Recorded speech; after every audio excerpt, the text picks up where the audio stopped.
We went into this season, a lot of people had high expectations, but when you looked at our schedule, it's like, whoa, this is going to be tough. But to be standing here at 12-1, to have the opportunity that we do to go compete in Oregon, there's certain surprise, but I don't know if it's astonishment, right?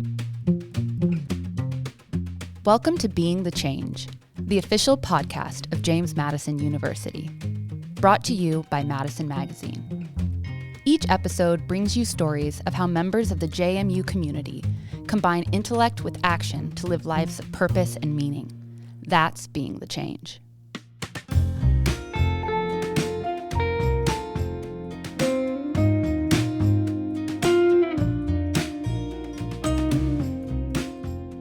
What's up, JMU? Andy Perrine here. Welcome to Being the Change.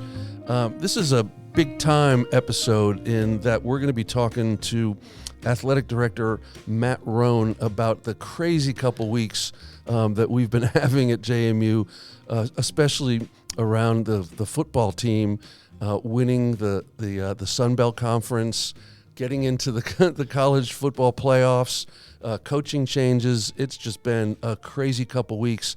The fact that Matt could make the time to talk to us is amazing. So, Matt, thanks for being here. I appreciate it, Andy. Thank you for the invitation. And I'm going to leave here and go take a nap here in a minute. But no, always good to be with you on this. Well, and this is Matt's second time on the podcast. His first time was he was still living out of a suitcase in our first season. So we appreciate you coming back. And what we really want to dive into is talking about a season that wasn't just historic for JMU in many, many different ways, but it also shifted the national conversation about really who belongs in the upper echelons of college football's biggest moments. It's been phenomenal to look at the media the last couple weeks. But to go back into the beginning of the season, when did you first see this team as going this far, as something unprecedented? Yeah, I think it really probably goes all the way back to last season, right? Mm-hmm. You knew that the pieces were in place.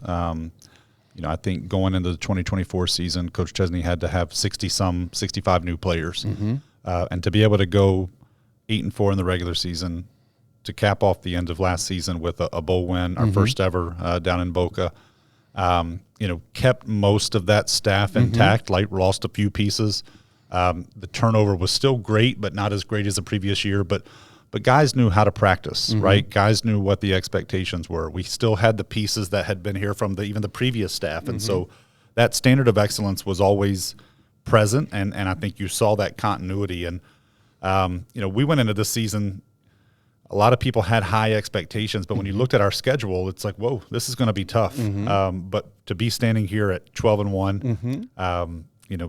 To have the opportunity that we do to go compete in Oregon, there's certain surprise, but I don't know if it's astonishment, right? Mm-hmm. It's surprise simply because you know how hard it is to get here. Mm-hmm. But I go back to you win with people, and we've had great coaches who built a great roster. They were supported by tremendous staff, and what we were able to do in this first year of the post-house settlement era, sure. Of building and accumulating this talent and kind of being strategic in how we've done that. And for some of our listeners who might not know, could you describe the house settlement? Yeah, the house settlement really, it did many things, right? It brought, new roster limits to that. It allowed you to give scholarships up to those roster limits. But really the most important thing, and I think that's applicable to building this team, is it really shifted just the exclusivity of third-party NIL, mm-hmm. which you can still have, and we certainly want to do much better than even, we're continuing to do right now. But it allows for you to really have in-house NIL. Sure. And we've developed ambassadorships, right. And kind of this enhanced scholarship model. And I think when you look at all those things, that's the reason that we're sitting here right now with the opportunity that we have. It's an amazing opportunity. Yep.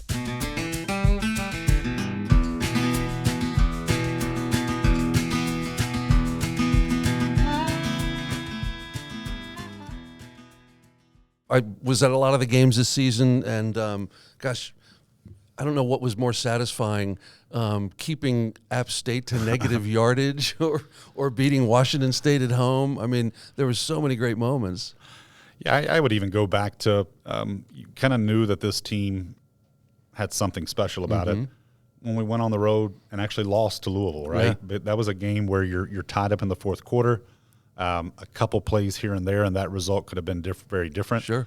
And there wasn't satisfaction, right? There wasn't, hey, we almost. There was incredible disappointment and frustration. And I think you saw week after week, really up until the last part of the season, we found different ways to win. There were games where it was close throughout, and we won. There were games where it was tight at halftime, and we all of a sudden made a tweak, and the next thing you know, we're winning by 63-27 here at homecoming against an in-state rival in ODU. And then there were games that we just dominated from the beginning to the end, like with an app. But that one against Washington State was pretty special, right? To have a team that has played in Rose Bowls and, of the Pac-12 to play right here in Bridgeforth Stadium and to continue, again, going back to the point of finding ways to win. You saw the grit, you saw the determination, and that's – teams are going to get challenged in special seasons, right? It's always happened since the beginning of time, and to continue to find a ways to win, I think, again, that's why we're sitting here right now. Yeah, and I want to talk about our continued culture of winning, but there was a great article in the local paper, the Daily News Record, last Wednesday, and it was basically about you watching the Virginia-Duke game, which basically kind of opened the door for us. Yeah. Now, I don't wish anything ill of our in-state friends across the mountain. However, I do wish ill to Duke. I was at that game up in New York, the basketball game last season after we beat Wisconsin, and I like that revenge feeling. It doesn't matter who's playing, right? You want what's best for us, right? And yeah, as I watched that game that night, I will say it was a long day. I said the football gods really took no pity on us, making us wait till 8 p.m. for the game that ultimately decided our fate to kick off. But I had the privilege of my daughter was in her first musical, Elf Jr., the musical. Fun. Out at Montevideo Middle. And so I'm watching the start of that game with a nudge from my wife every few seconds. While in the audience? That's right. So that took a little bit of the anxiety away from me. But, yeah, that was a game where it just felt like it was the momentum to ultimately get the prize, which we desired. It kept building, and then right there at the end of regulation, it's like, oh, no, this is the way it's going to happen. Right. And then overtime switched pretty quickly as well. So we're very fortunate that result was what it was, which opened the door for us. Well, and that moment that was broadcast in our team's space. It was special. When the logo came up, what was that feeling like for you as AD? It was emotional. Yeah. Again, you're almost positive that what had happened on the previous day and really what had happened throughout the season had given us the opportunity to see our name and logos included in that show. But until it actually happens, right, you're skeptical. Right. Somebody's going to do something. Something's going to happen that's not going to allow us to get that prize that we deserved. And to see that go up, to hear the roar, to see the streamers, to see, again, whether it was myself or Coach Chesney and other members of the staff, I mean, it was dusty in there, I'll say that, right? But to have just that raw emotion come through, you realize you work long hours and you make sacrifices, whether you're a student athlete, your coaches, your staff, you're an AD, but it's the moments like that. Oh my gosh, that are that's the reward. It was so electrifying. I think my phone melted from everybody saying what.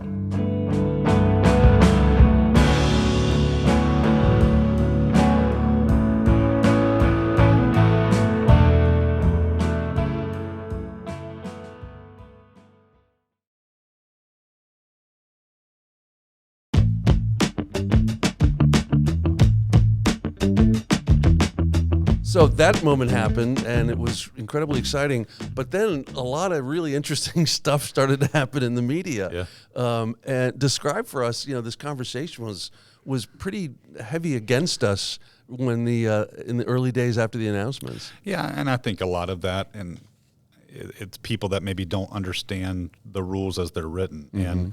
And this isn't a matter of JMU getting in over Notre Dame. Mm-hmm. This is a matter of JMU getting in because we were one of the 5 best conference champions in the country. Mm-hmm. And again, I go back to that Saturday night, when Duke won the ACC with an 8-5 overall record, the ACC champion was not going to pass a 12-1 Sun Belt champion or I guess an 11-2 American champion, and so you knew that path was there. And so I think some of the frustration is somewhat misguided. That people thinking that we got in to the exclusion of others. We got in because we were one of the 5 highest ranked conference champions in the country. Now, I imagine that the format in future years could change, right? I think you could see, a 12-team field go to 16 or 20 or 24. I think that you could see, the possibility of the 5 highest ranked conference champions, that being replaced with the 4 P4 champions and then maybe one other. We'll let those chips fall where they may, but and we'll continue to advocate for what are our best interests. But the reality is today, we got in because we deserve to be in. End of story. And America loves the underdog. Did you see that graphic of every state, who they're rooting for? Did. And it's all JMU except for the states that are in the tournament. People love us now. We're the national darlings. And I've also seen another one that said, everybody loves the Cinderella in college sports.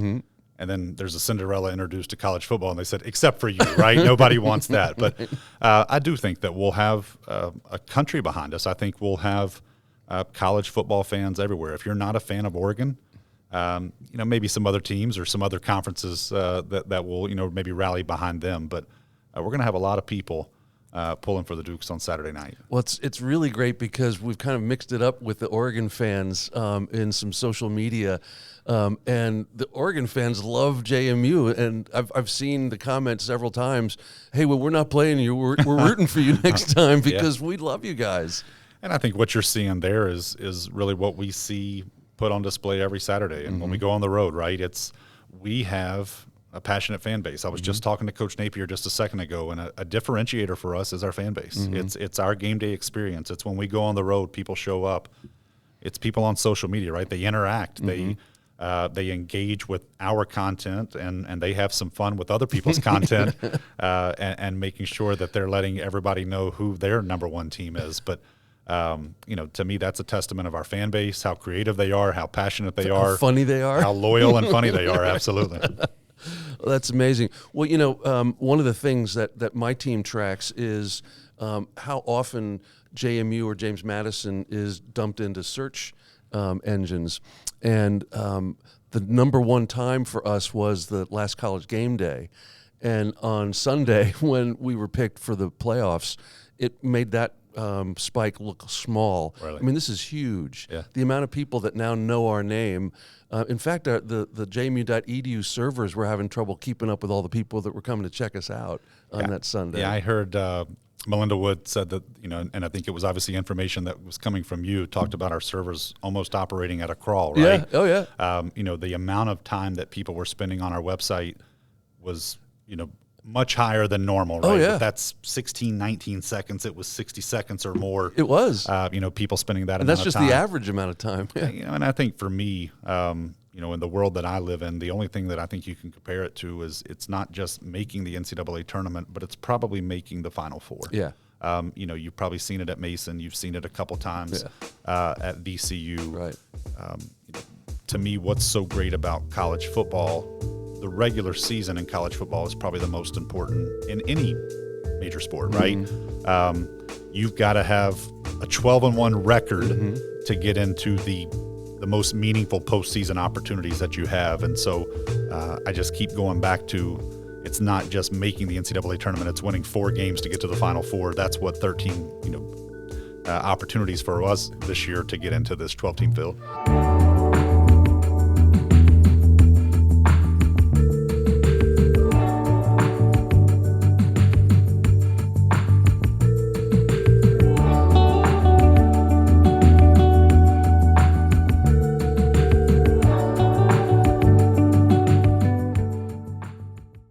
Well, and, this much attention, I mean, it's got to help us with recruitment, with retention. We're becoming known for, a place that people call us overachievers, fighting above our weight class. It's part of our identity now in athletics. No, the secret's out. Yeah. Right. And it's how far and wide we can tell this story. And certainly it is absolutely going to help us in recruitment.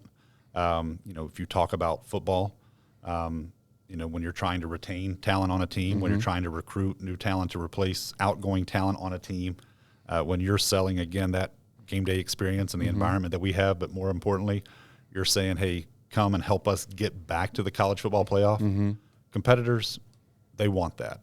I think, when you're talking about recruiting with our other 17 programs, it shows the standard of excellence that exists here, right? It's college football playoff for football. It's men's basketball getting to the tournament a few years ago and winning a game. It's a lacrosse national championship. It's a field hockey national championship. Softball College World Series, right? Baseball to a regional final a couple years ago.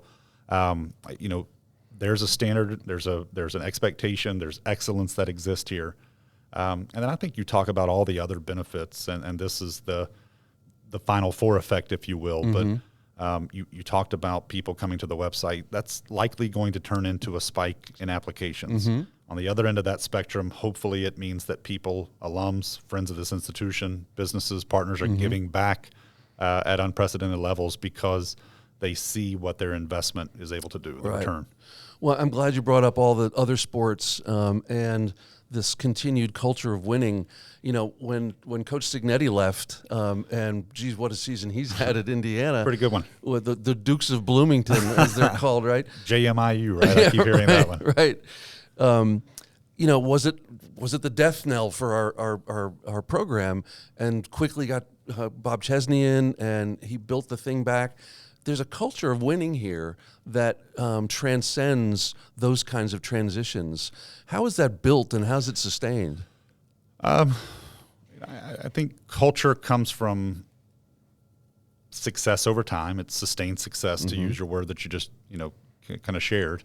I think championship expectations, in my opinion, come with championship resources, and I go back to Jeff Bourne. I go back to Charlie King. I go back to the people who had such in creating the athletics department that I get to enjoy and benefit from, and obviously continue to try to make even better on a daily basis. But they understood that it was, investments in people. It was great facilities. It was operational resources that gave your teams the best chance to be successful. And I think cultures are defined over time. Yeah. It's a reflection of values. It's the notion that we have great expectations, and I think whether it's one coach or a staff of coaches or a roster of players, that standard doesn't change. Our fans don't allow that standard to change, and it's the reason that again, I go back to the year that we had in 2024, and 8-4 regular season was somewhat seen as a disappointment, right? We knew what it took to get there, and that gave us momentum to enjoy what we're having right now. But there's no satisfaction in just being good, right? This place demands greatness, and that's what we all strive for. Well, and Chesney building the program back after Cignetti left. I mean, 8-4 that's a Promethean feat, and his candidacy at UCLA kind of proves, that he's a hot ticket. No doubt, and I think great coaches embrace that, right? So as we went through this search with Coach Napier and what led to him, there were some candidates who pointed out the notion that 8-4 is not seen as failure was concerning. Sure. And then there's Billy Napier, who said, that's what we have to embrace, right? That's what we want to make sure that we're sustaining. That's what we want to get back to this point. It's not enough to have a great team, right? But we want this program to be in the CFP, not just in 25, but 26, 27, 28. It's how do we get back there time after time? And you have to embrace that. Well, it's remarkable that in the same week that we learned we're going to be in the playoffs, we hired a Power 4 coach. I mean, that's got to be considered a major milestone. I go back and I cannot compliment Coach Chesney enough with just the transparency and the open dialogue that we were able to have, which allowed me to start to kind of privately vet and then, confidently have conversations with candidates. And then, certainly you kind of launch into, with certainty, I guess rather, you launch into a full-blown national search for the next great head football coach here. Right. But there were, like you would imagine, right? There were a lot of people that were interested in this job. But to me, nobody had the pedigree, the track record, and really kind of that forward-looking approach more than the part I won't leave off is the chip on the shoulder, the fire in the belly to prove a lot of people wrong more than Billy Napier did. You mentioned the fans in your comments about the culture of winning, and that they don't accept anything less than winning. How important is it that the JMU fan base sort of perpetuate this culture? I mean, they're the ones that don't change. At a university, there's always people cycling through. I think it's critically important. You'll hear coaches talk a lot about pressure, right? And pressure really is a privilege. The expectations that our fans have, it's no greater than what we have, kind of placed on ourselves. And I just think it speaks to, there's expectations because they show up, right? There's expectations because they buy tickets. There's expectations because they give of their resources to try to make our program that much better. But I absolutely think that's a part of it. Year to year to year, the roster might change. It could look a little bit different, team to team, and coaches can change. But when people show up inside of that stadium next August, there's going to be 25,000 plus expecting to win. And I guess when you say that it's a privilege to have pressure, if we didn't have pressure, it means that they wouldn't have cared. No, 100%. Yeah. And, I kind of even go back to the process of hiring a coach. We're in this position of having just concluded a search because we're in the college football playoff. Yeah. The opposite of that is you keep people for 6 or 7 years and they're average for an extended amount of time, right, or you're replacing them every 3 or 4 because the bottom has fallen out. And that's not what we're experiencing. Yeah. For us, it's the standard remains the same. Yeah. The expectations are the same. We're paying for our success in some ways. Yeah. Well, one of the things I say as an administrative leader is that you're running a good shop if everybody has opportunities elsewhere. Yeah. If people didn't have opportunities to go elsewhere, it means that you're kind of languishing. I always say, and I've shared this kind of far and wide, and if you've been around me, you've probably heard me say it, but I would much rather have to worry about people being poached than have to worry about pushing. Our people are self-starters. They're highly motivated. They understand what the mission is, and by and large, they've been able to fulfill it. That's amazing.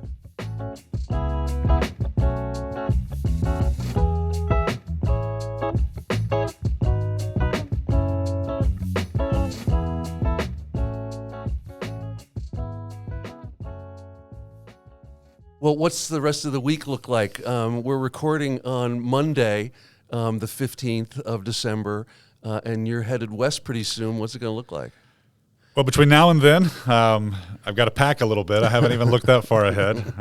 If you've traveling, obviously, with my family, and so we're all excited to get out there. We're excited to see our fans in Eugene and in Portland, and just live in that moment. But in the meantime, it's a lot of work to try to bring a new staff in, and so obviously working very closely with our finance people, our human resources people, to make sure that we're onboarding as quickly as we possibly can our next coaching staff. But Thursday we'll get on a plane. We'll head out west. I think it's about a 6-hour flight. Have a little bit of chance to kind of decompress on Thursday, but a lot of events on Friday evening, kind of Fan Central, and it's going to be in Portland. Some different things that we're doing there in Portland. And then Saturday we'll all migrate up to Eugene, having a big fan tailgate party outside the stadium there. That's awesome. Marching World Dukes are going. That's right.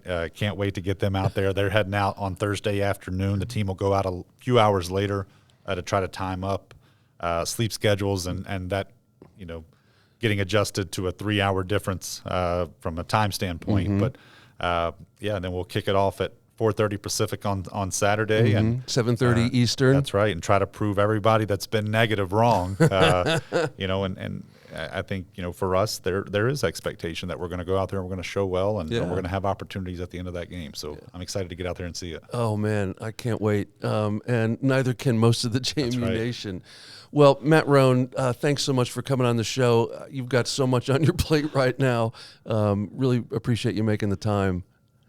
My pleasure. Andy, I always say in my job, I get to talk about the great things that are happening at JMU because there's a team of people who help make those things happen. And so for me, it's really no big deal to be able to pop up on campus and visit with you here inside the Rose Library, because our team is hard at work getting everything squared away, and we're going to make sure that we get to Portland safely and well. And then, we're going to see what happens on Saturday night. And hopefully the starters won't get too banged up so that they can meet Texas Tech all fresh, right? Let's go to the Pacific Northwest and then go as far southeast as we possibly can in a couple weeks. Deal. Yep. Deal. All right. Thanks, Matt. I appreciate you being on the show. And listeners, this is the last episode of the season, so enjoy your holidays. We'll be back in mid-January when JMU reopens, and hopefully we'll be sharing in victories throughout, not just football, but all the other teams. And this winning spirit, this underdog tenacity is really what it's all about here at JMU. And if you've got any comments or you want to be in touch, you can reach us at beingthechange@jmu.edu. Until then, go Dukes!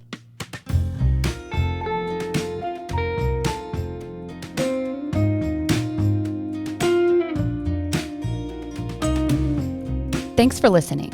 Subscribe to hear more stories about how members of the JMU community are being the change. Dive deeper and explore countless other stories at jmu.edu/Madison Magazine. Go Dukes! The Being the Change podcast was conceived by Jim Heffernan, editor of Madison Magazine, and me, Andy Perrine, head of JMU Marketing. Thanks to Jenna Polk and her team at the Rose Library Studios, where the show is recorded by Cody Troyer, Steve Adderton, and Olive Santos, all of the crazy talented JMU photo video team, who then produced the final episodes at the Ice House in downtown Harrisonburg.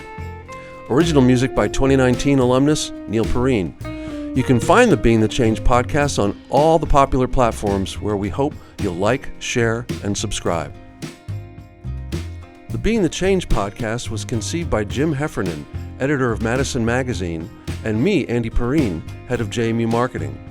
Thanks to Jenna Polk and her team at the Rose Library Studios, where the show is recorded by Cody Troyer, Steve Adderton, and Olive Santos, all of the crazy talented JMU photo video team, who then produced the final episodes at the Ice House in downtown Harrisonburg.